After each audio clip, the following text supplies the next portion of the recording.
Welcome back to Project Broker Week 3. Today we are covering deal flow, which is one of the most essential things that we can do as brokers, right? Creating inventory, creating opportunities for our clients. And the more opportunities that we can create, the more deals we can get done and create a bigger pipeline for building out that 2 to 5x commissions model.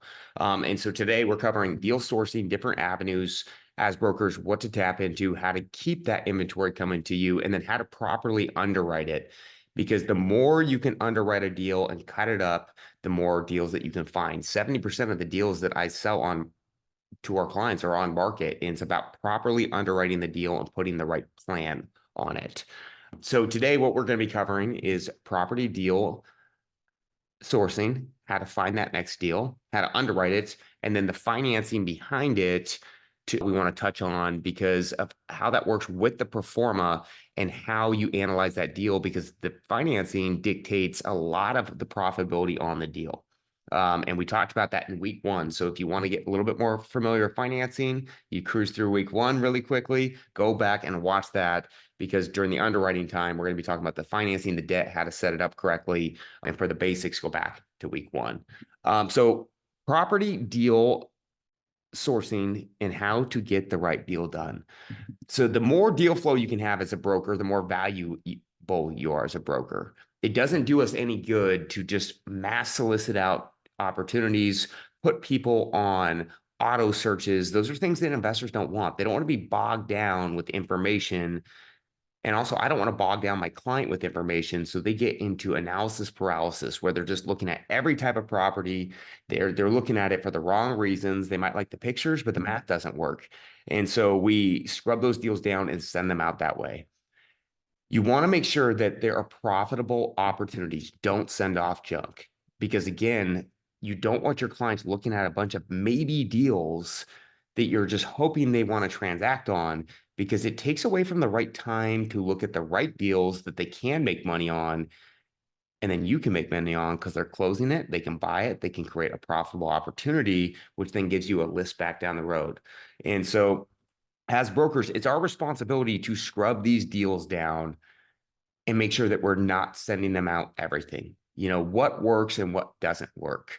And you always want to be able to assist and scrub the analytics to these properties, because the more you can get through a deal, the quicker you can get through a deal, the more profitable your client's going to be, but also you as a broker are going to be able to work smart. You don't want to look at a million things a day. You want to look at that 1% of deal flow that you can focus on, scrub it quick, and jump on it fast. Because as brokers, the quicker we move, the quicker our clients move. And if you're a little bit too slow, you're going to get a guy like me that's just trying to bulldog their way through. You guys, time kills all deals. Too much delay, too much thinking about it is how an opportunity just disappears. And so, working with that, scrubbing the analytics will help your client make a quicker decision.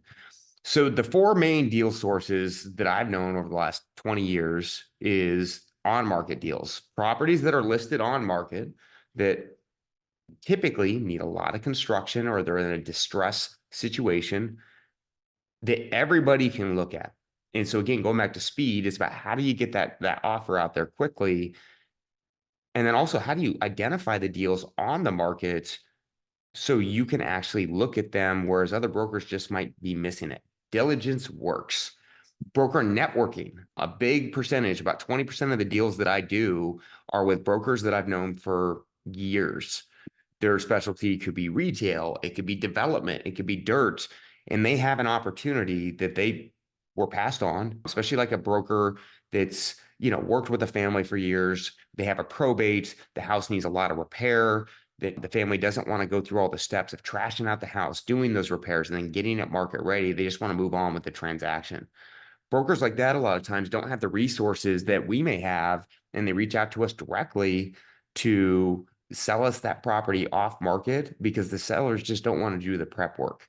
And so the more brokers you can meet, especially the brokers that work specialty neighborhoods, a lot of my outreach is into every broker. I want to know who the top 10% is in each neighborhood, or maybe even top 20%. Who's doing the most amount of deal flow? Who's listing the most amount of properties. Those people typically have the best marketing campaigns and they have that highest outreach and they're exposed to the most amount of opportunities. There are opportunities for people like us, but maybe not for them. But they can still get paid and we're great to have in their back pocket because a lot of deals I do are with brokers I've known forever. They know I'm dependable. They know I'll give them a straight answer and it protects their business. Wholesalers. We touched about this in week one, the difference between a wholesaler and a broker. Wholesalers are not brokers. They're independent companies that are going out and targeting off-market deals. A lot of times they're younger, newer people or people that are really good at finding the deal, but they want to be able to sell it to an investor very quickly so they can go after that next deal. Most wholesalers fail because they're trying to do too much. They're trying to find the deal and then sell the deal, and it's not freeing up time without the right infrastructure behind them. And so as a broker, we do a lot of different deals, especially with new wholesalers, because we can add value to them. We will prepare the underwriting before they even go to the meetings. We'll pull them comps. We offer to help them with their property. You got an opportunity, you need an offer, we will get you one. And so, working with those wholesalers, and even if they're sending out junk deals, go meet with them, talk to them. Who just needs a little bit more direction? And then who's just sending out junk deals? By scrubbing that down, typically I have about 30 to 40 wholesalers that I've worked with for years that we do at least 1 to 2 transactions a year with. There's other wholesalers where I do 10 to 20 transactions a year with because, again, they know I'm dependable and we help assist them with the business, right? As investment brokers, our job is to analyze things correctly, but put all the pieces together, help our clients look at the opportunity in a way with data and facts. Wholesalers, as they're submitting their offer, why is our offer reasonable? We submit them as is comps, fixed up comps, and we give them a clear picture so they know how to negotiate. And then for brokers that have a little bit more time or can build a team behind them, direct to seller is one of the best ways that you can get more deal flow.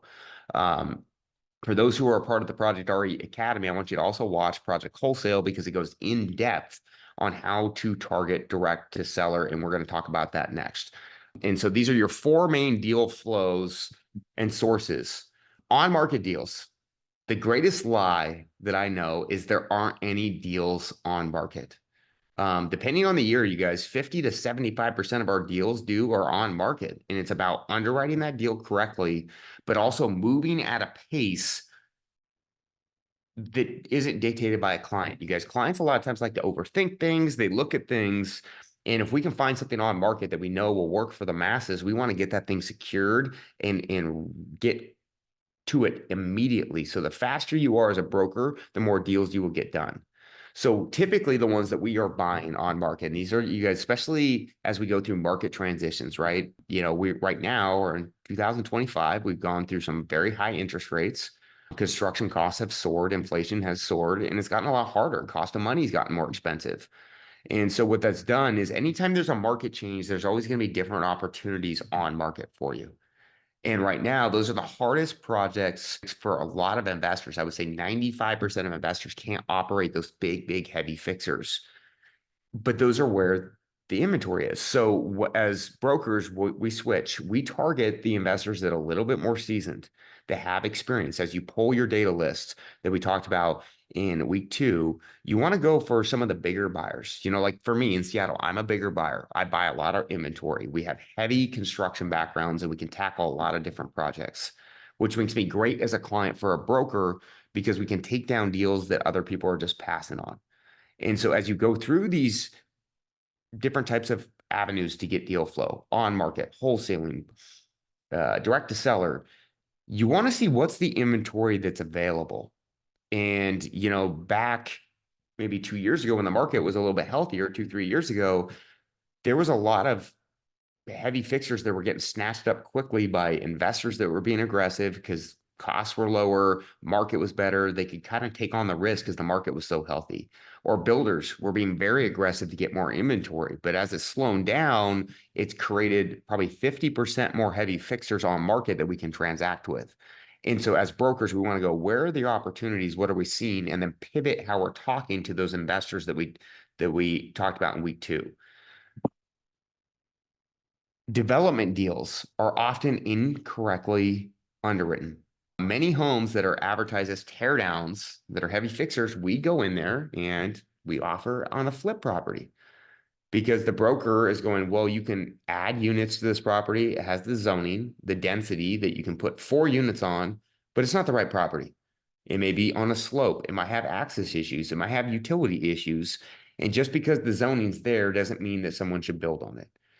And so oftentimes development deals are mismarketed, which allows for our flipper clients to look at them in a little different way. And as brokers, it's our job to scrub that out. A good example is a property got listed in a very, very good area of Seattle. It's called Capitol Hill. It would be any of your most expensive pockets in a major metro city. And it was advertised as a 4-unit townhome site because in that area, townhomes sell for a lot. But the issue being is the dirt cost and the development costs were so high that builders couldn't even come close to that price because of their new costs. And a builder could pay like around $750 for this property, and it was listed for $1 million. And so it was sitting there stale forever. No one was looking at it because it was being marketed to builders, but for the price they wanted, it didn't make a whole lot of sense. And instead of going, oh, that's a development site that's too busy, we saw the potential square footage. What can we build there? What's in demand? What do the comps look like? And we watched this property for 3 to 4 months, and then we wrote the offer at $850, and we're able to transact with the seller because we were 100 grand higher than any other offer on the table, and we sold it as a fix and flip, not a development, because the most profitable method and plan for that was to renovate the house and sell it. And that's how our client could pay $850, 100 grand more than a developer. And they're going to crush the deal because there's over $250,000 in profit on this, that we're going to be selling this house for 1.7 to 1.75 million, but it needed a lot of work. And for most people, it looked like a teardown, but for us, we had to look at it a different way. Preparation for on-market deals is essential. As brokers, the last thing we can do, you're going to hear me pound on this, is just put people on auto searches and let our client do the work. When we found this opportunity, we had already pulled the comps, we had walked the property, we had taken photos of it, and we had worked with an estimated budget with the underwriting calc that's included to where we could show the investors it's a profitable opportunity and to forget about the development. By doing this, it allowed us to get an offer in very quickly to the seller. It was a very solid offer after we walked, and we knew the margin allowed for us to waive inspection because we had plenty of buffer in the equity of the property and in our construction costs. And I was able to then transact on that because we did all the hard work for that client. The client came in, looked at it, said, this looks great. Let's take it. Let's write the offer. I feel great about it. And then for us as brokers, by knowing this information, we were able to communicate this well with the listing broker. The listing broker and the seller did not want to come down in value. And we had to show them land comps. We had to show them what things were selling for. And they knew that their offers were all lower than ours. And we were able to come in and say, hey, look, the only reason we can pay this price for this property is because we're actually keeping the building. And the broker told me, there's no way you can keep this, but we had the right plan. And so for us as brokers, we got paid a 3% commission on an $850,000 purchase. And then 7 months later, we're going to be listing this property for 1.7 million.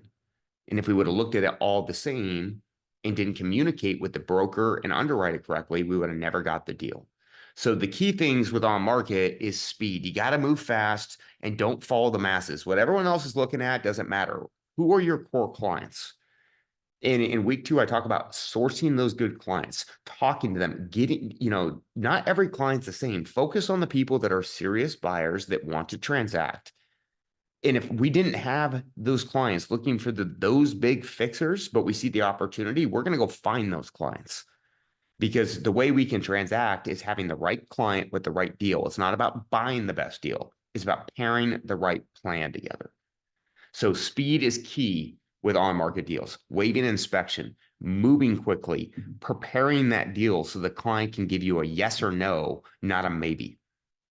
And that's pulling comps, running a pro forma, sending it over. We're going to talk about that in the underwriting. Wholesalers, you guys build a relationship with wholesalers. You don't just join their email list. I would say on average, I probably talk to 10 wholesalers a month. Out of the 10, not based on quality of deal flow, it's quality of person. I'll connect with two of them and go, you know what? I like this person. He wants to work hard. He's motivated. They need some guidance. He or she could just be really trying to get started and they just need some extra help. It's not, they have the right attitude, they have the right integrity. They just don't know how to look at things correctly. And out of those 10, I'll focus on those two on how can we develop that relationship so I can help them make money, which will help us make money and help our client make money. Offer assistance to these people by providing them with comps. Any wholesaler that reaches out to us, we say, hey, if you have a lead, we'll sign an NDA. You don't need to worry about us going to that lead. And we will submit you as is comparables for that property so you can negotiate correctly with the seller. Many mistakes that wholesalers make is they look at what the potential value is, and they're not looking at how to get there. But as a wholesaler, their job is to give the seller a fair price on the property for the condition that it's in currently. And in the market that we're in, you guys, there's always fixers, somewhat dated homes, and fixed up homes. And there's a big delta in what those things will sell for. And many times we can sell or, transact with a wholesaler at giving them market pricing. We are giving them an offer at the same price that these as-is comps sell for, which allows them to transact a lot easier and explain it to the seller. Like, hey, here's 5 homes in the area that just sold that look very similar to yours in the same condition. These people had to pay a real estate commission on these, and I can give you this offer now, which will actually net you more. And that's how we transact more. We offer to provide them with the data that they need to be armed well to get the deal done. Speed and decision making are key. This is, just like on market, you guys, if a wholesaler sends me a deal, I can't think about it for a day or two because they send it out to a bunch of people or they have a very tight time frame. I need to get back to them quickly. If I'm ever late, I usually don't get the deal. And nothing frustrates me more when I'm late because I couldn't get to it, being stuck in a meeting. But speed, have to make decisions. How you make decisions, again, you prep that deal correctly, you send it to the client in the right way so they can interpret it fast and they don't want to miss out on that deal. It's your job to verify the information for the wholesalers and the clients. If you are just sending an email off that was sent to you from a wholesaler, your client could have the wrong information. It could be the wrong type of numbers, and they're going to stop taking you serious. So your job as a broker is to vet that deal before you send it to the client. It's not just to pass the message along. The more you vet that deal and understand it, the better deal you can get to your client and pull it quickly to lock that deal down. You guys, as a wholesaler ourselves, our deal on average moves in like a couple hours. We're putting the right numbers on it. We're sending it to our clients. They move quick, first come, first serve basis. And if you have a good wholesaler sending out good opportunities, you cannot wait. Move fast. Communicate your specific needs for the property to wholesalers. As I meet and start developing these relationships with wholesalers, I let them know where I can be most aggressive with our clients and with myself. And as a broker, if I just have 2 new developers in the area that are looking for a specific type of lot, they can build a specific type of unit. And this is why it's so important in week 2 to go interview your clients, find out we talked about their A-list type of property, the one that they love the most. That's where your client will pay the most because they can execute the best. As we have bigger clients come in or clients that have specific needs, we communicate those needs to our wholesalers on a regular basis. And then using a drip campaign via text and emails to wholesalers will produce you more deal flow. Typically, the wholesaler is going to call the first person that they just talked to. If I just talk to wholesaler A and I go, hey, look, wholesaler A, I'm aggressive right now. I need to get 3 properties. I got a couple clients. It's not going to affect how you get paid. And I need to buy some things. Call me with everything because we can move quick. We don't care what your fee size is. And we're going to pay cash and make it easy on you. If he gets a deal the next day, the first person he's going to think of is who he was just talking to. You guys, that's sales, right? We do that as brokers too. And so the more you can stay in front of them and have friendly touches with them and talk to them, that's how you're going to get more deal flow. So contact a good wholesaler. You don't need to hit them all up, but every wholesaler that you found had integrity, you can work with, send them a text. What's your needs? What's your wants? You're helping them. What can you transact on quickly? Because they might have an opportunity that they see and they go, well, I can't get the numbers done, but we actually can help them get it done in a different way. For example, you guys, we had a builder that we relocated up, right? We talked to them. We knew they had a high demand. And then, I referenced this in week two was we were able to secure almost 100 transactions with this builder over a couple of years because we were focusing on the good stuff, the good stuff to them too. Like, what did they really want? When I was reaching out to these wholesalers, a lot of them had leads for that kind of lot, and they were underwriting them as flips, and we could pay 100 grand more than a flipper on those projects. And so for us, by communicating what we needed, they went through their leads. They go, oh, wow, we can be more aggressive. They were able to re-engage with those sellers, and we were able to put a deal done where the wholesaler got paid, I got paid, the seller got way more money, and they were happy, and our client got exactly what they wanted. And so again, communicate, talk to your wholesaler. Those are your people, you guys, that will go out and find you more deals. Broker networking. Brokers out there, you guys are doing some of the most amount of marketing out there, right? They're paying for leads, they're sending postcards, and there's always that neighborhood friendly broker that really, really works the area. Like in many, many pockets of Seattle, I know the same broker, and they're going to be doing at least 10 to 20% of that business. And if I can hit those 5 to 6 brokers in each neighborhood, it's going to get me the most amount of opportunities because those brokers might have a specialty in listing and selling nice homes, getting them ready for sale. But they're going to run into scenarios that don't fit well in their system. Maybe the house is a meth house. Maybe the house is full of mold. There's a house that we sold to a client recently that the septic had backed up into the basement. And the broker's like, I can't list this property. And by knowing those brokers, they sent us the opportunities. So, every broker has a specialty. I work with investors. If someone wants to get their house spruced up, listed, do open houses, and sell it more retail, that I'm not really the person. I refer that out to another broker. When they don't know how to move a fixer, a lot of times, you guys, when the market's a little bit more flat, they don't sell that well on market, and we can get them a better offer with a better term. And many times with even the broker, we'll let them take all the commissions and our client will pay the commission. So there's so many different ways that you can structure that deal. And because to an investor, as long as they're getting the price that they want, they're fine paying out commissions.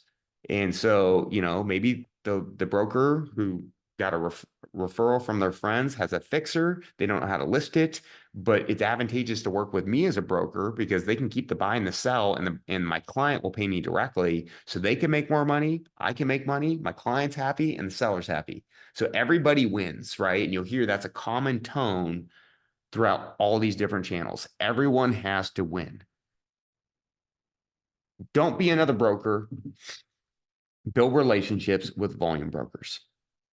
For anybody that lists a lot of probate properties, I'm going to reach out to them. If they list a lot of foreclosures, I'm going to reach out to them. Build that relationship as a dependable buyer for them. The better they know you, the better your offers are going to look. Because if I'm working with a broker, I get to know them, I get to know their business, they get to know mine. They know when I'm giving them an offer, it's reasonable. And I'm making sure that I show why it's reasonable. And for them, if they trust me as a broker or a buyer, it really allows them to take that to the seller, talk to them, and give them their honest opinion. If I'm just a random broker going, hey, you got this opportunity and let me submit you an offer before you list it, their first thing's gonna be like, well, they're trying to steal the property because they don't know you. And the more you know these people and get to know them, the more transactions you will get. You guys, relationships are key. It's not volume. It's not just about getting the best deal sent to you. It's about building that relationship so there's trust across the board. Trust across the board gets more deals done. So brokers to network with. You guys, every one of you should go on your MLS and start looking at who are the common names. Estate properties, who's selling probates. You can do this by checking on the MLS, and you could do estate as a hot button. Like in the MLS, you can go keywords. You can pull different areas and you can go who is listing and selling the homes with the most amount of keyword in the description as estate sale or estate or probate or PR, personal representative deed. Play with your search functions. That will pull you the brokers that really work with probates. That's their whole business. Market to those families, talk to them, help them get a deal done. Short sales and bankruptcy sales. Those are great people to be talking to, you guys. Most of the time, a broker that works with receivers, they work on bankruptcy, they work on short sales. That's their demographic and their button that they are targeting to build a business off of. That is where all their lead flows goes on. Those are symptoms of distress that often mean a better price. Those brokers want dependability because if they're doing a short sale or going through a bankruptcy, the last thing they want is for a buyer to walk away in the middle of their negotiation. They have to restart the whole thing. So when brokers know me, they know that we will execute. And if we give them an offer that is going to close, they're going to be more inclined to take mine, even if they might have a higher offer that has more contingencies in it. And so again, those, many times those brokers have a specific client, like a receiver or a bankruptcy lawyer. Their jobs is to make it a smooth sale so it can get closed out and close the file. It's in their best interest to have dependable buyers. The more you get to know them, the more they're going to push your offer to the trustee or the bankruptcy lawyer and say, hey, these guys are legit. They're not going to go anywhere. We should keep them on board. And again, you guys, many times we're getting offers for less than what other people are offering because they know that we're the real deal and it will close. It's very, very frustrating when you're going through that long of a process. Guardianships. There is attorneys that are appointed guardians that sell properties on a family's behalf. Again, they want a smooth structured sale. They want to push it through. You want to look for attorneys that represent guardianship and you can start marketing to them on, hey, we're dependable buyers. We can make it easy. We can do a structured sale and we do not care about condition. And it's common that brokers usually list the same type of inventory, guys. That is where they're spending their marketing dollars. As we know, as brokers, we can't just spend money everywhere trying to get every transaction done. It makes you work less smart. Your marketing dollars aren't going to stretch and you don't have that specialty pitch. And so find those common brokers in your market, go on the MLS, check for those searches: estate, probate, distress, fixer. These are common things. Third-party approval request for sale. These are the things that are going to pull you out the brokers and then start calling them, talk to them. And if you can get in front of them, a lot of times I'll drive out to their office, go introduce themselves, shake their hands in person, and have a nice conversation with them, make it easy on them. It makes it easier on us to get deal flow. And then there's always the off market. As we know, we talk to investors, they like, oh, only send me your off market deals. Well, as a broker, I don't do that. You're either a client of mine, we're going to find you a profitable opportunity that could be on market or on market, but it's a great lightning rod to attract new investors, seasoned investors, and it's a way to produce more inventory when your wholesalers aren't getting deals done, when there's not a lot of inventory on market and you're not getting a lot of deal flow pushed out. Sometimes you have to take the reins by the hands and go after it directly. So again, for anybody that joined Project RE, the Academy, for the full year, watch the wholesaling course. It gets very granular on this. But for off market, you want to check with all your local regulations and MLS rules before you start targeting guys. What disclaimers do you need in there? Who can you target? Will your brokerage allow you to do it? You guys, some brokerages do not want you doing off-market deals in there. I'm dealing with something right now that I was on an off-market deal with a broker in my office. I didn't even know about it. And now I have a little bit of litigation coming my way and I got to then go, what is this deal? How do I remove myself from it? And now we got a little bit of different types of rules going through our brokerage to just make sure things are reported correctly. But the last thing you want to do, you guys, is start marketing off market. Somehow you step in something that gets you, that real estate does have litigation in it. And if you do it the right way, it doesn't happen often. We've had very few issues, but you want to make sure that your brokerage has your back. With this broker that has an issue going on, we have their back. We're stepping up for it. The claims don't make any sense, and we're there with it. If we weren't the brokers that didn't have their back, the broker's all on your own. So check with your local regulations and MLS rules, check with your brokerage. Create a different LLC for your off-market assignment transactions. It's off-market does not sell property. That's what brokers do. Wholesalers and off-market direct on assignment deals, you're selling contracts, different things. Property, contracts, completely different. And so, for us, anything that we send out for an assignment, we have a different LLC that is set up that is to buy property. It is not to offer broker services. And you guys, those are different types of things. And so, setting up those two different brands, you have your broker business and then setting up a different LLC that handles all your off-market direct. And you guys, part of it is with off market, you got to make a lot of contacts. You contact people, you're knocking on doors. Last thing I want is someone to get annoyed to and jump on my broker business that has nothing to do with what off market is, and then start just drowning you with bad reviews. And so create that separate entity because they do separate things. It's not to hide anything. It's broker sells property, off market sells contracts and forms on assignments. Different. Some sellers do not want to pay commissions and they only take offers with no commissions. Many times, you guys, so any piece of marketing that we send out saying, hey, we are representing ourselves. If we want to go with our brokerage brand, we submit saying, hey, we have a client that's interested in this property. No commissions are due because our client pays the commissions, not the seller. But having two different entities, you guys, some people will not respond to brokers because they had a terrible experience with them. They don't like the commissions. They don't like the structure of it. And they're only going to respond to a third-party company, home buying company. They don't, their perception of what a broker does is permanently ingrained to them, which is really not true. Brokers can offer all sorts of different services. But because you have that different brand that goes, hey, we're a home buying company. We are going to come out and give you a cash offer. They'll respond to you better.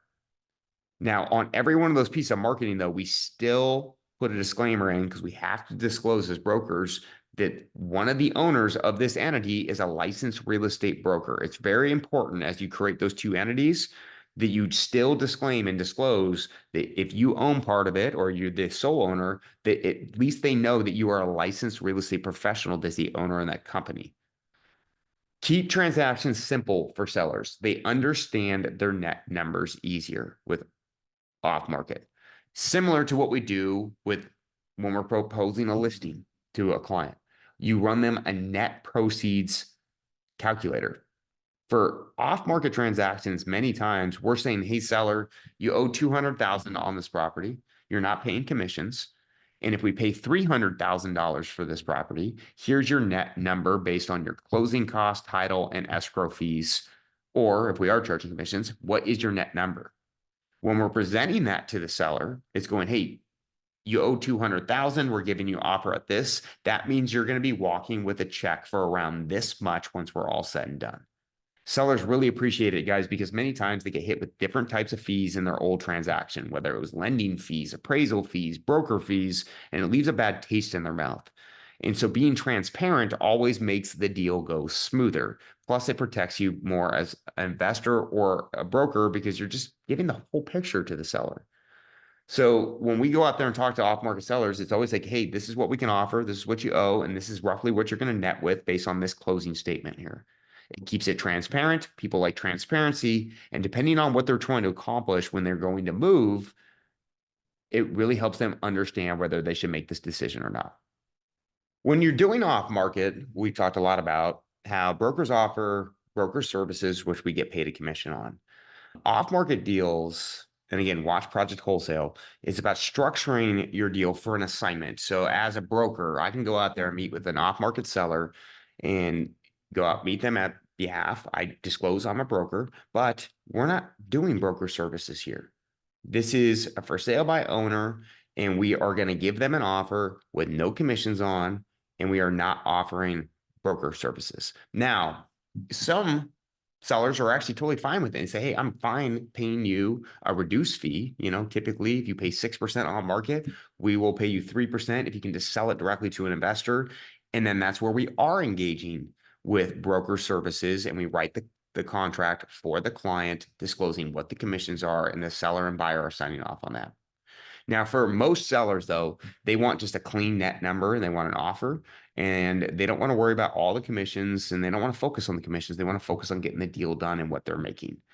Now, so as brokers, a lot of the off-market deals that we do, we go out there and meet with them. We disclose that we're brokers. We are writing an offer on behalf of our client, and we are not representing either party. That entity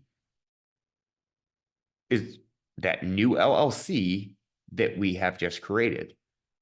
So again, we go out, meet the seller from this new LLC, who's a cash buying company. We disclose that we are brokers that are not offering broker services. We then submit the offer to the client and or assigns. In our contract, we disclose that we are not representing broker services. This is a direct sale, and all the timelines are in there that we need in our offer. What kind of feasibility, what kind of inspection. As a broker, I still explain everything to the seller so they know exactly what they're signing up for. This property then is now contracted with our third-party company that does off-market transactions. It's contracted with the buyer and this entity is and or assigns. And when we go sell it to the client, we are not selling them a property. We are selling them the rights to the contract. As the buyer, I secured this property at a certain price. Me as the buyer can close on that, but I might elect to not close on that and take a fee now by selling off my contract rights. This is done with an assignment for. This assignment for is in your toolkit that you can use. It's a blank assignment. Please check it with your brokerage, check it with your real estate attorney, and make sure that there's no other disclosures that need to be on for your state. You guys, these regulations change every 6 to 12 months in states. You have to stay on to what the regulations are. Once we have that contract, we submit it to the client with our fees then disclosed. If we contracted that property for $200,000 and we are now selling the option to buy that contract with an assignment for to our client for $225,000, the assignment then is spelled out. It is our entity is collecting a $25,000 assignment fee that is now transferring their rights to the new buyer, our investor client, and then the property closes. Disclose always your representation and what the fees are. Also use the proper disclosures when you are signing that assignment. You will see in the assignment form, there's disclaimers and disclosures that disclose to our buyer that we are not representing them as brokers. We are selling them a contract, and they have done all their due diligence on the property, and they are buying this contract on their own accord, because it's very important to keep those buckets separate. Because again, as a wholesaler, I'm selling a contract, not a property. That way you guys protect yourselves. Here's the assignment agreement that we use with our off-market transactions. This is in your materials that you're provided with Project Broker. As you can see, it's a very basic document. You want to have this reviewed by your attorney, your brokerage, and what your local regulations are. As you can see, it says this is an assignment for real estate purchase and sale agreement between like the buyer and or assigns our entity that we created and the new buyer as an assignee. That's my client that I'm assigning it to. It then breaks down the fees that are being paid out inside of that purchase price. There was a $12,000 assignment fee going to one of the entities, another $12,000 assignment fee going to our sales representative that was involved in the transaction. And then it references the earnest money that's being reimbursed. When I go out there to submit this offer to this seller, we are getting in a contract and we are depositing the earnest money. The buyer or the wholesaler are always going to get in contract on it, and then they have to facilitate that contract. Once we assign this to the new buyer, now they are taking over the responsibility of that contract, and they are reimbursing us the earnest money because that's what they're buying, the terms of the contract. And then it talks about the overall price on the property. It says total acquisition to assignee not to exceed $240,000, not including closing or loan costs. And then here is our disclaimer off to the right that protects us about who the brokers are, who's buying the property, that the assignee has done all their due diligence and they're taking this under their own accord, because we're not promising them an investment that's always profitable. You guys, markets change. We are giving them an opportunity and they've done their own due diligence. Because when this buyer is buying this contract, it's not like they're submitting their own terms, they're buying the rights to your contract. And so you want to be able to be released from that liability. And so, again, that is inside all disclaimers for our email marketing, for our assignments, our list back agreements that we'll talk about more in week 4 are all inside that success tip. So direct to seller, once you've now assigned, once you have gone through the steps, you've created the entity, you have the paperwork that can assign it out. Now, how do you find the right deals? Brokers can create multiple income streams by utilizing marketing spend to direct to sellers. So the beautiful thing about a broker who's marketing to off-market opportunities is we can create multiple income streams. A wholesaler can't. The wholesalers out there trying to buy properties and sell for assignment fees. As a broker, I'm doing the same thing. I'm trying to find a great profitable opportunity for my client, get the seller a great deal that they're happy with for the as is condition. I'm selling it to a client that can make profit, and I'm allowed to make money when I put that deal together as far as an assignment fee and then a list back when it's done. But also as a broker, many times as we start targeting you guys, as you start sending out mailers, you use call centers, you start getting more reach out to different types of sellers, a lot of opportunities. I would say 90% of the leads that we get are homes that honestly are in good enough shape to where they're not going to take our cash offer. And it's also not in their best interest.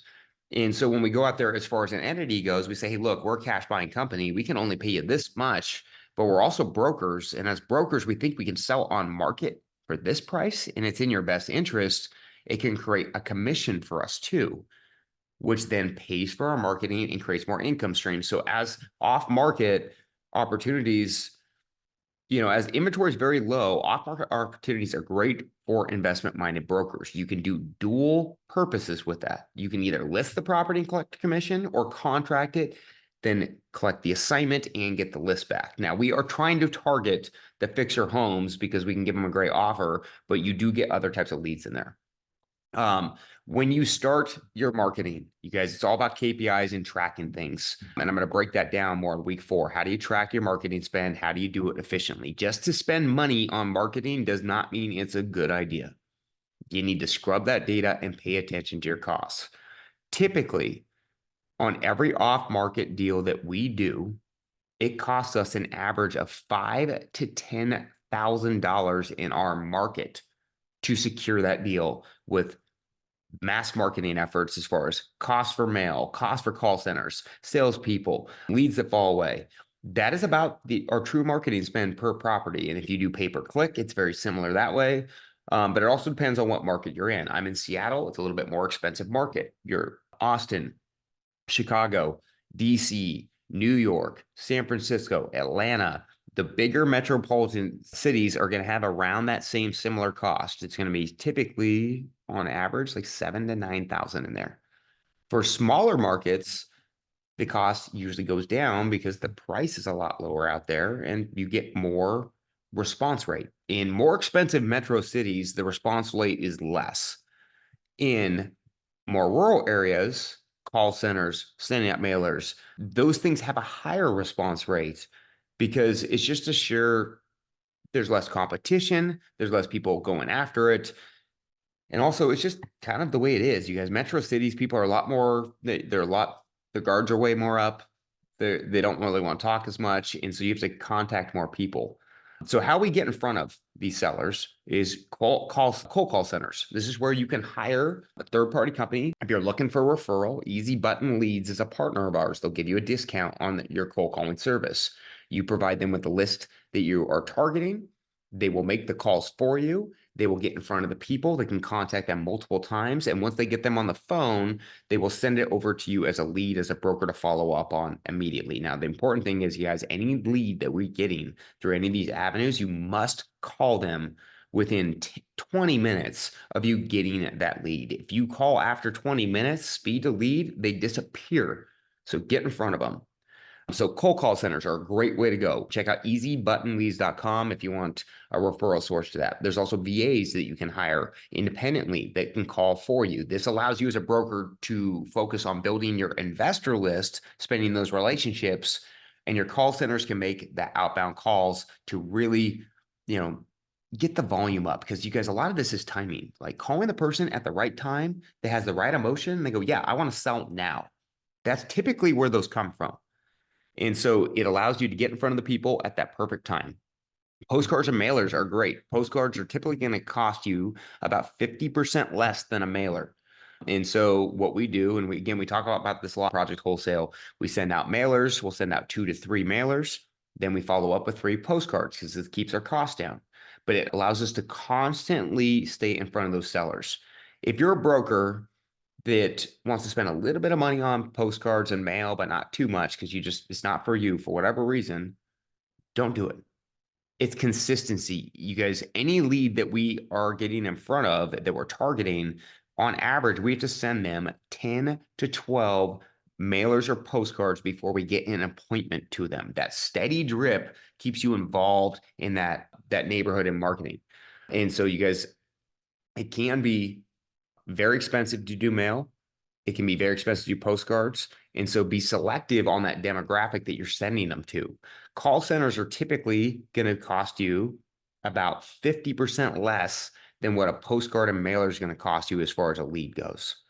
Typically, your postcard and mailers are going to have a little bit higher response rate or conversion rate than your call center leads because you're targeting a very specific bucket. The more money you have to spend on that lead, the more targeted you want to be. You don't want to start just many people make this mistake. They just spend tons of money. They get deals in, but they're not making any money. And so, you want to be very, very targeted. And again, you guys, brokers, the benefit to doing direct to seller is you can get dual income out of this. For us, if we get a listing out of one of our off-market campaigns, and let's say it's a $500,000 listing, that's $15,000 in commissions that we just received from that lead. If I can do that 10 times in years, that's $150,000. That's less than one deal per month. The $150,000 is going to pay for my marketing for the entire next year. And it allows me to keep my margins down, and it allows you to revenue on any type of lead. So how do you target the right sellers, right? You can do call centers. You can make cold calls yourself. You can send out mailers and postcards. You can even send texts. You guys, one of the reasons I did not talk about texting is because it is very regulated. A lot of regulations rolled out in 2025. And honestly, we just don't do it anymore. We don't want the issues. We don't want the spams. We don't want it locking up all our phone numbers. And if people don't want us to contact them that way, then we're not going to. And so how do we target the right sellers when we're going through all these different types of methods? There are over 230 million homeowners in the US. So how do we get in front of the right ones? You need to narrow your target areas and property types to your buyer's demands. We can be mailing the entire state and cold calling the hot leads throughout the entire state of Washington. Our buyer pool, and let's say Spokane, Washington, which is 4 hours away from our core area of Seattle, Washington. We don't have a lot of buyers out there because that's not where our company's established. That's not where we spent the time to build those relationships. For me to spend more money out there to get leads, and yes, we will get higher amounts of leads in those areas, more rural areas.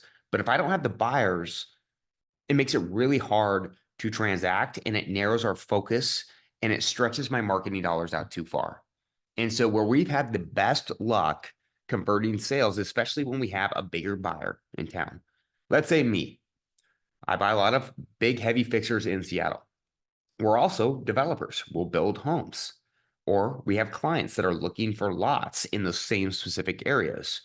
So for me as a broker, if I have a big flipper that will take on heavy rehab projects, and I have some developers in the area that will also develop the land and put townhomes in single family, I'm going to focus on those core areas, and it's going to shrink the amount of postcards that we have to send.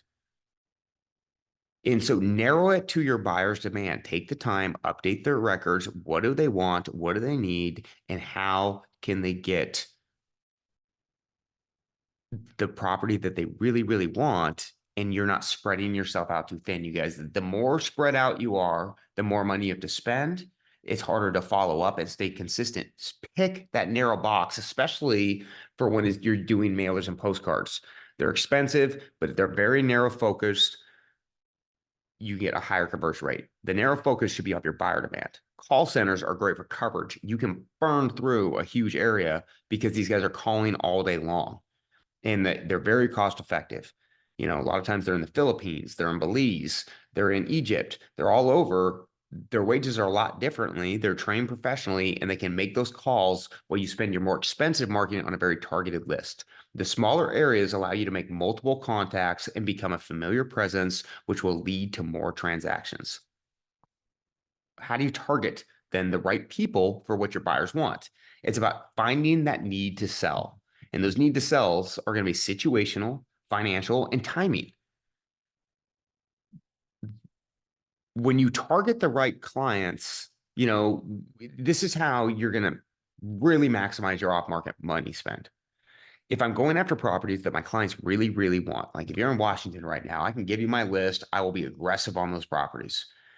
If someone sends me a property that's an hour and a half away, I will always buy. I'm a bigger buyer, but I'm not going to be as aggressive because that's not where my central location and all my people are.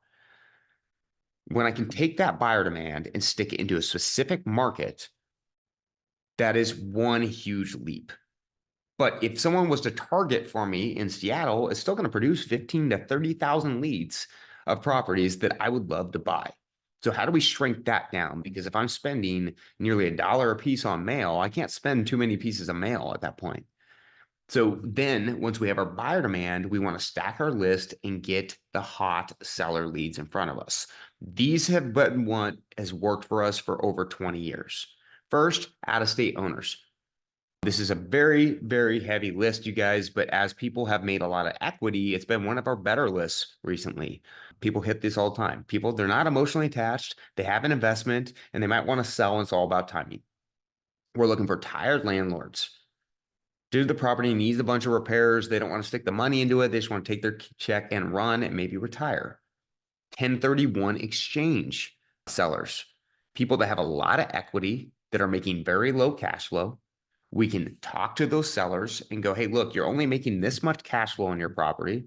You have this much equity. We run the return on equity and we say, well, if you can sell this for this price and we can find you a new buyer or property for this price, you can increase your cash flow and not pay taxes. People that, you know, want to sell their properties, they want to sell their rental properties, but then go find a new one. You guys, off-market buyers are great for that because we can work at their own accord. There was one that we just did recently with one of our clients where we were in contract on this triplex in a great neighborhood for, I think it was nearly 5 months. The seller knew we had a guaranteed buyer. They were ready to close with cash, and it gave them the time to go find that next property. And it made our offer way more attractive when they could have sold it on market for more. We gave them the right terms, it gave them the right flexibility, it allowed them to get the right price, and it led to the transactions. Eviction lists are hot list. Who you can go to your public courthouse, see what properties are on the eviction docket. Those sellers, they don't want the headaches anymore. They want to move on. County and condition rating, poor condition, average condition. Each one of your counties will have some sort of rating about the property type. We don't want the ones that say in great condition or even fair. It makes the bucket really big. If the county has gone through the time to identify that these are problematic houses that need a lot of work, that typically means they need a lot of work and they're a good opportunity for us to target. So we target poor and average conditions. Length of ownership. The longer people own property, the more equity they have typically. Transitioning sellers, baby boomers, 60 years old. You guys, these are people that might have bigger houses. You know, for example, we target homes where people are over 60 years old with square footages that are bigger than 2,500 square feet.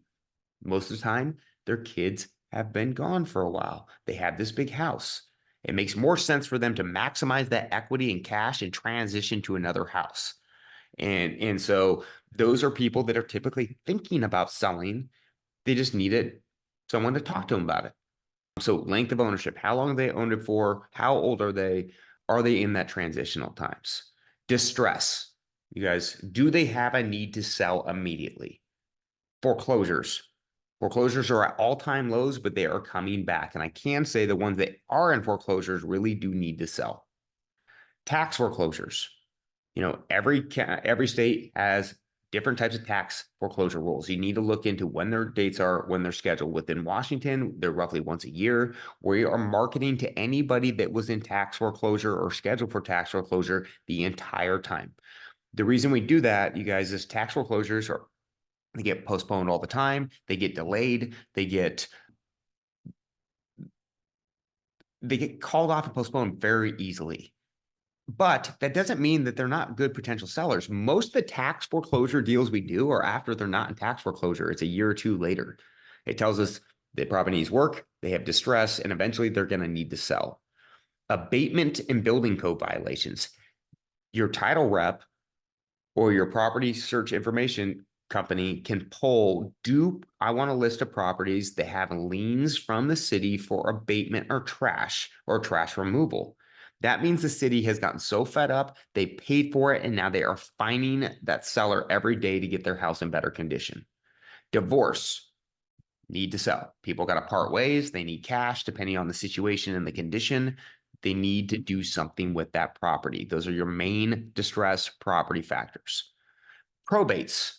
This is where someone passes away. They have maybe a heavy fixer house that hasn't been touched for 70, 80 years. The heirs don't know what to do with that property because it needs a lot of work and they want to make it an easy cash sale. We track those by checking for personal represented deeds filed and death certificates, or a probate deed is filed.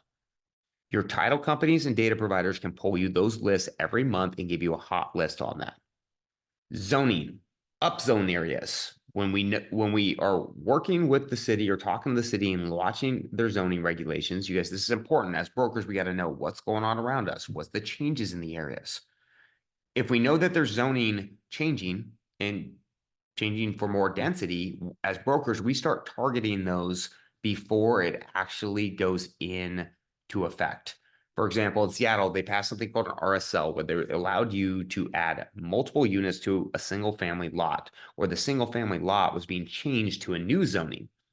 They had a new map of the proposed areas. It hadn't been in effect yet. We were able to pull those properties, add in different types of search features from distress, probates, length of ownership, and we were able to start dripping postcards to those people for the first year before the zoning even went into effect, and allowed us to get a huge jump start on everyone else.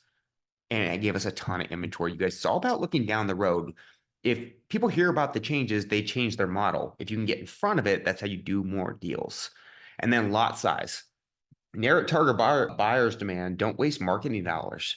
If I'm working with a developer that wants to build townhomes in Metro Seattle, I can take a list of properties that maybe people that own them over 10 years, they're in poor condition.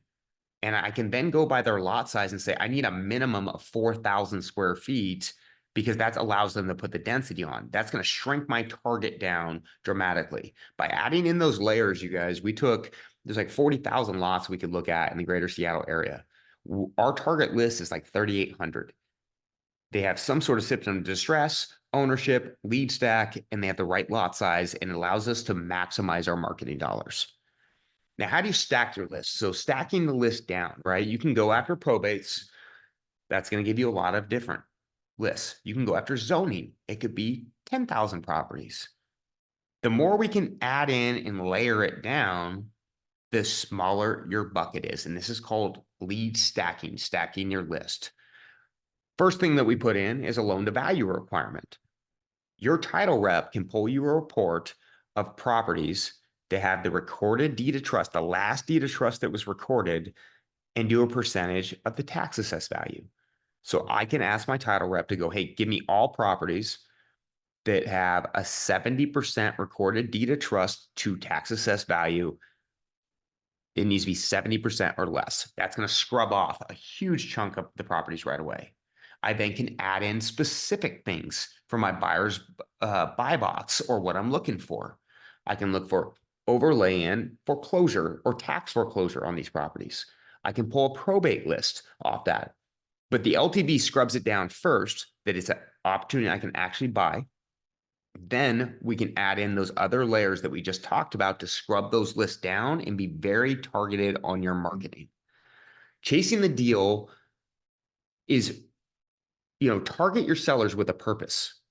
If I have a buyer that's looking for this, I'm going to stay in front of them. Chasing the deal rather than the money is the wrong way to do it.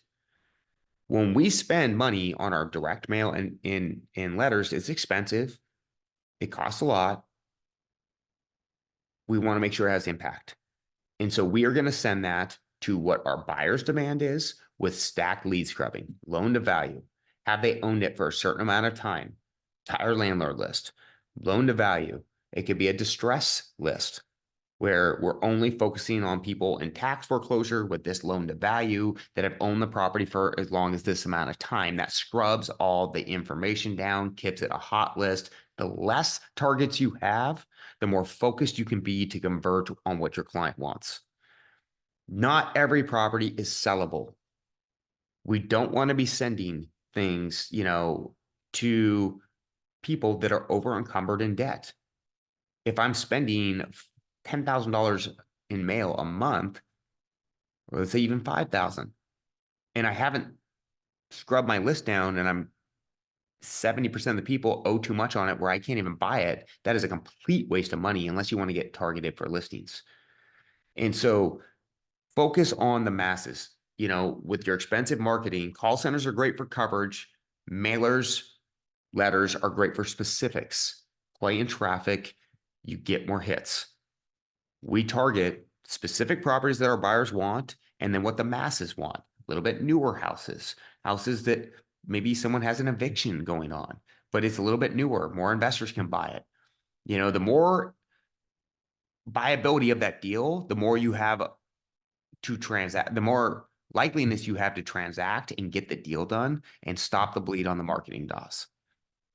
Know your estimated wholesale exit before you go to the appointment. So when you're going to these appointments, look at what do buyers want? What do they need? Get prepared before you go to that appointment and look at what the lead is. How did you stack it? What's their demand? What do they need? So the goal of stacking your list is to make sure that you're not over targeting. You want to layer additional qualifiers on that will give you a better direct contact with that seller. For example, loan to value at 70% of tax assessed value. Homes that are in poor condition, they have a lot size of this lot size and above. That is going to dramatically shrink it to where you're going to be looking at about 10% of potential prospects and prospects that all have a reason to sell and get you a higher conversion rate. And so stack the list based on your buyer's demand and qualifiers for need to sell. And that's how you get a lot higher conversion rate. So how do you convert more deals once you get the lead on the hook? Whether it's an on market, a broker bringing you a deal, a wholesaler, you have to come in with a strong offer. Many times we are winning above everyone else because we can put together terms where the seller feels comfortable taking this cash offer. It's a no BS offer. They know it's going to fruition and it converts more properties. How we do that is with the underwriting and making sure that the property is a good investment so an investor can make a quick decision. But how do we convert more? The first thing is we waive inspection on at least 70% of the offers that we are writing. We're doing all of our due diligence with our clients up front of what the property is, what needs to be done to get it to highest and best use. What is that going to cost? By bringing the client out there or running an estimated budget so they feel comfortable about this, to where they've done all their due diligence, they can write in their offer and then secure the deal. It is a lot more work up front to waive inspection and do all this due diligence. But what is more work is looking at 100 deals and writing 100 offers. And so if you do the work up front, you will convert more transactions. Short inspections or feasibility if you cannot waive the inspection. Many times, if we can't get everything put together or we don't quite have access, or we're working on a dirt property and we need a feasibility, the tighter the timelines, the more sure the deal is and the closer to close for that seller. So if we do put an inspection in, it's no longer than 3 days. We don't need more than 3 days to verify this information with our clients to get this property to closing. A feasibility study for builders, many times they offer 30-day feasibility because they don't want the pressure. And many times your feasibility people, like your tree people, your civil engineers, your architects, they're busy. And so builders oftentimes want to write it at 30 days, but it's entirely too long for many sellers, especially off-market sellers or especially on-market sellers, because they want to get that deal done. That's why they listed it. And so the shorter the feasibility, shorter the inspection, the more likely you are to get this deal done. You want a clean offer. Feasibilities, we write at 14 days or less. Typically, we don't go much less than 7, but we want to be a half the time of what the other offers are, because it shows that we're serious buyers, we're ready to move forward, and we're not really just there to tie up the deal. Quick closes. When your clients are working with hard money or cash, typically they can close in as little as 2 to 10 days. The quicker the close, the quicker you can put money in someone's hand, and the more guaranteed the close, the more likely you are to get that transaction. I mean, just like when we sell properties as brokers, if we have somebody that can come in with a 2-week close, no inspection, all cash, we're gonna definitely push that to our client over financing, unless that price is dramatically different.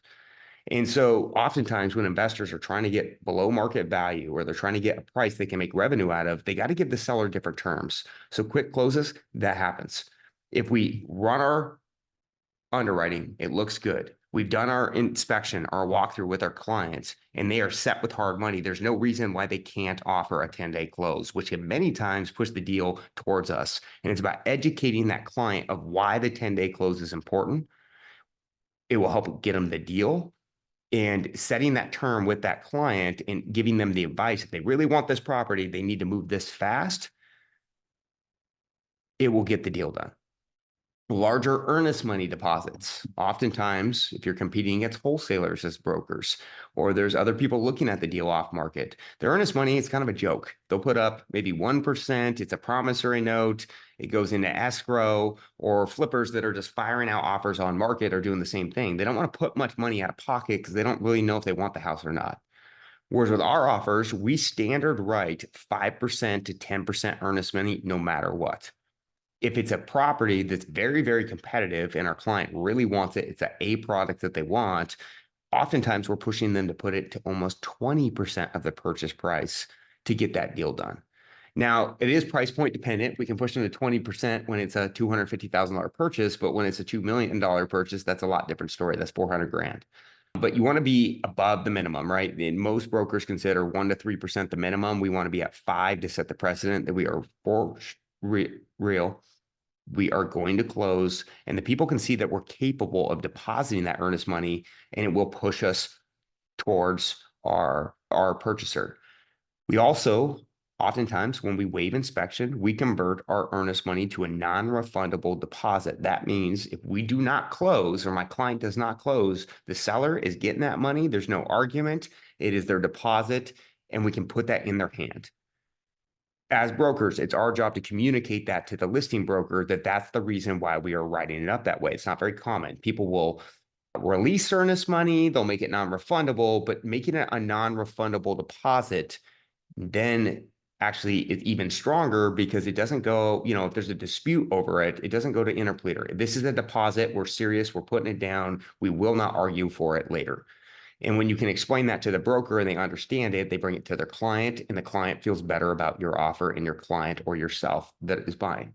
And then quick decisions, you guys, especially on market. There needs to be, a deal is a deal, and you have to move fast, and your clients have to move fast, and you got to educate your buyers. Here's the scenario in the deal. This is what we need to do to get it done. And this is what we're competing against. And if we can come in better, we have a good shot of getting that. Here is the underwriting that we have for the property to help them make a quick decision. And so you guys, the quicker the decision, the more you're going to get a deal. Again, anytime I sit on the hands on a property, I'm like, let me think about this for a couple hours. It's gone. And so, dig in, don't give it a breather if it's a hot deal, and really get that offer on paper and get it secured immediately, because things change all the time. There's been plenty of deals I've written for my clients where it was a shoe-in. We're 100% thinking we're getting this thing. And then 4 days go by for whatever reason, because we took a little bit too long to get the offer out. Maybe we took 2 days instead of one. The seller got busy, and all of a sudden they get a higher offer, or they decide to do something else in that 4-day period because they're going into the weekend. So quick decisions, get it in front of people. Do not let time kill your deal. When you're a broker, it's all about adding value and scrubbing deals and giving offer price feedback. If you don't add value, you're just simply passing along the address. And that's why it's really important, as you start targeting these deals and getting different deal flow in, that you're doing the work as a broker. Our job as a broker, an investment broker, is to provide an opportunity, but to also explain the opportunity. And most brokers don't do that. And that's why they're not getting a lot of traction in this space. They just send an address and they think the investor knows everything already. Whereas newer investors don't. They need the guidance. More experienced investors might have bad opinions about certain things, and they need to be enlightened about the area. You have to sell and deliver this to your investors, and you have to add value. When you can add value in these deal flow channels, wholesalers will bring you more deals. Provide them with the information they need to get the deal done, the as-is comps, the fix-up comps, a strike price. Direct to seller, we're always looking to add value as brokers. What will give them the highest and best use? If we truly do think we can list the property and sell it for more, we're going to tell them that. If we think we can provide value to direct to seller that's in transitioning, hey, I have a client that will wait 9 months to close if they can permit out their project, and it gives you 9 months to figure out where you want to go next. That can be huge for a seller. So when you're talking to a direct seller, find out their needs, not just their price. It's not always about price. Farming territories. We have landed some big clients over the years because they're hedge funds. They have a high buyer demand. We go meet with them, and we're not just your typical broker. We're saying, hey, look, we're not going to send you opportunities that we find. We're going to go find them for you and dig them out. And we sit with them and we hear their needs. We hear their wants. What do they want to buy? What are they trying to accomplish? And then we design the off-market campaign by stacking the list using call centers, mailers, postcards, door knocking, and we farm what they exactly want, not just get mud thrown at the ball. By adding that value, you build this business relationship with the client that's a large buyer, not just a broker to client relationship. You guys, that's a lot easier to jeopardize. A business one is harder to dissolve. A good example of that is we had a builder that was buying a lot of property in Washington. They started falling apart. They were buying a lot of deals, not just from us, but from everybody. And we had met with them and went over their business strategy with them, not just trying to sell them deals. And when they unwound their business because it wasn't going well, they stayed loyal to us because we were business partners, not just brokers. Whereas 75% of the brokers, they just evaporated their list backs, sold them off, and the brokers got hosed. And so again, add value. That's how you land big clients. These big clients can purchase, I've had some hedge funds buy 400 homes from me over a 3-year period. But meet with them. How can you add value? Not just send along information. How can you underwrite the deal, look at it the way they want to, and deliver it to them that way? Auctions, another great way to add value to your clients. If someone, as a broker for listbacks, if we have clients that are going down and bidding at the auction, we offer to underwrite any house that they're bidding on. And if they win, they give us the list back. And for us, if they buy the property, that's great. We're providing information. We may be underwriting 50 homes before we get one. Each home takes 20 minutes to underwrite. But if we get $1 million listing out of that, that's 30 grand to underwrite 50 properties. That is a win all the way around. So how can you add value to other investors? And always ask that question. Hey, where else do you buy from? Do you need help there? Would you like my services? Would this be efficient to free up time? The more time you have, the more deals you can get.